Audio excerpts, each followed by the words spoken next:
নিতে সমস্যা হবে। ঠিক আছে, ইফতার করে পানি বেশি খাবেন, যতটা খাবার খাবেন আজকে পানি বেশি করতে হবে, কারণ এই রোদের তাপে শরীর থেকে পানি টেনে নিয়েছে। কাজগুলো করলে মানুষের ভাগ্যের পরিবর্তন হবে। এটাই হচ্ছে বিএনপির রাজনীতি, মানুষের ভাগ্যের পরিবর্তন করে। আজকে যে মাসে 5,000 টাকা কামাই করে, আমরা চাই তার আয় রুজিটা আগামী 2-4 বছরের মধ্যে যাতে 5 থেকে ইনশাল্লাহ 10,000 টাকায় পৌঁছে। আজকে যে 2,000 টাকা ইনকাম করে, আমরা চাই এমন পলিসি নিতে, আমরা চাই এমন পদক্ষেপ নিতে যার মাধ্যমে তার ইনকামটা ডবল হবে। যদি 2,000 হয়, 4-5,000 আগামী কয়েক মাসে বা 2-4 বছরের মধ্যে যাতে তার ইনকামটা ডবল হয়। এটাই হচ্ছে আমাদের রাজনীতির লক্ষ্য, এটাই হচ্ছে শহীদ জিয়ার রাজনীতি, এটাই হচ্ছে খালেদা জিয়ার রাজনীতি, এবং এটাই হচ্ছে আপনাদের নির্বাচিত বিএনপি সরকারের রাজনীতি।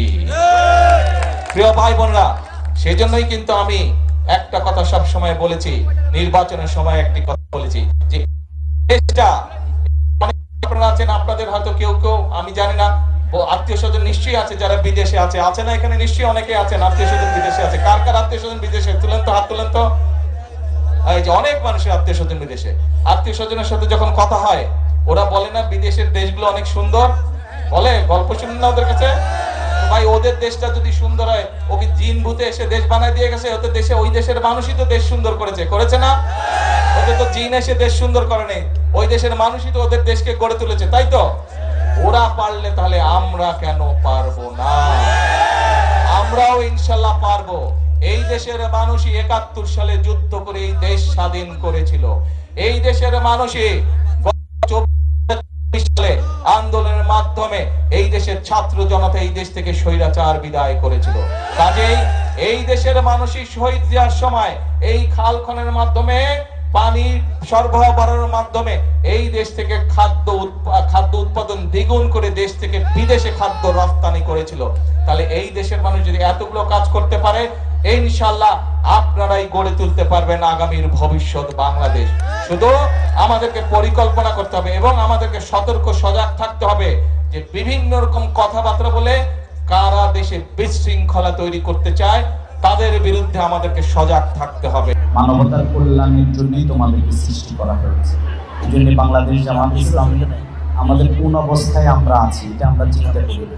আমরা এই জিম্মাদারি পালনের জন্য আমাদের নেতৃবৃন্দ যখন ফাঁসির মঞ্চে ছিলেন তখনও আমরা এই কাজ করেছি, আমাদের উপরে যখন হামলা মামলা হয়েছে তখনও করেছি।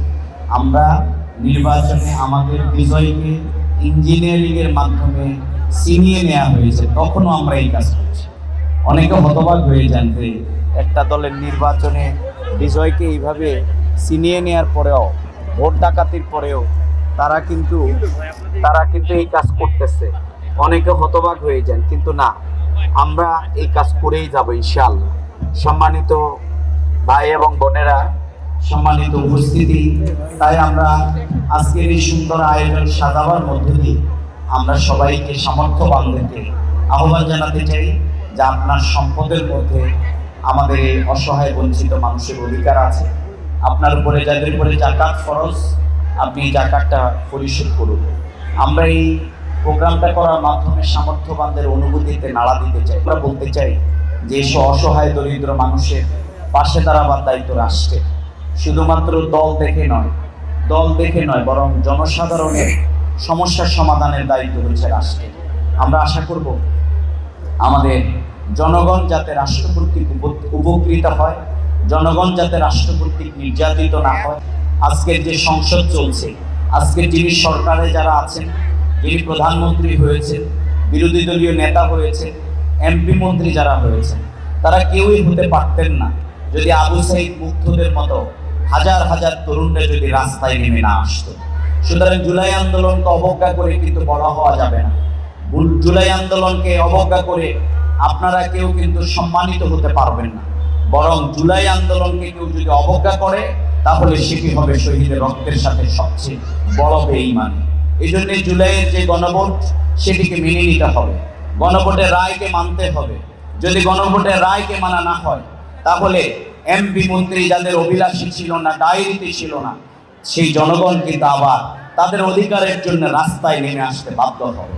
আমাদের এসেছি, যদি এই সংসদ তাদের অধিকার সংরক্ষণ করতে ব্যর্থ হয়, তাহলে জনগণ আবার রাস্তায় নেমে তাদের সে ফয়সালা করবে।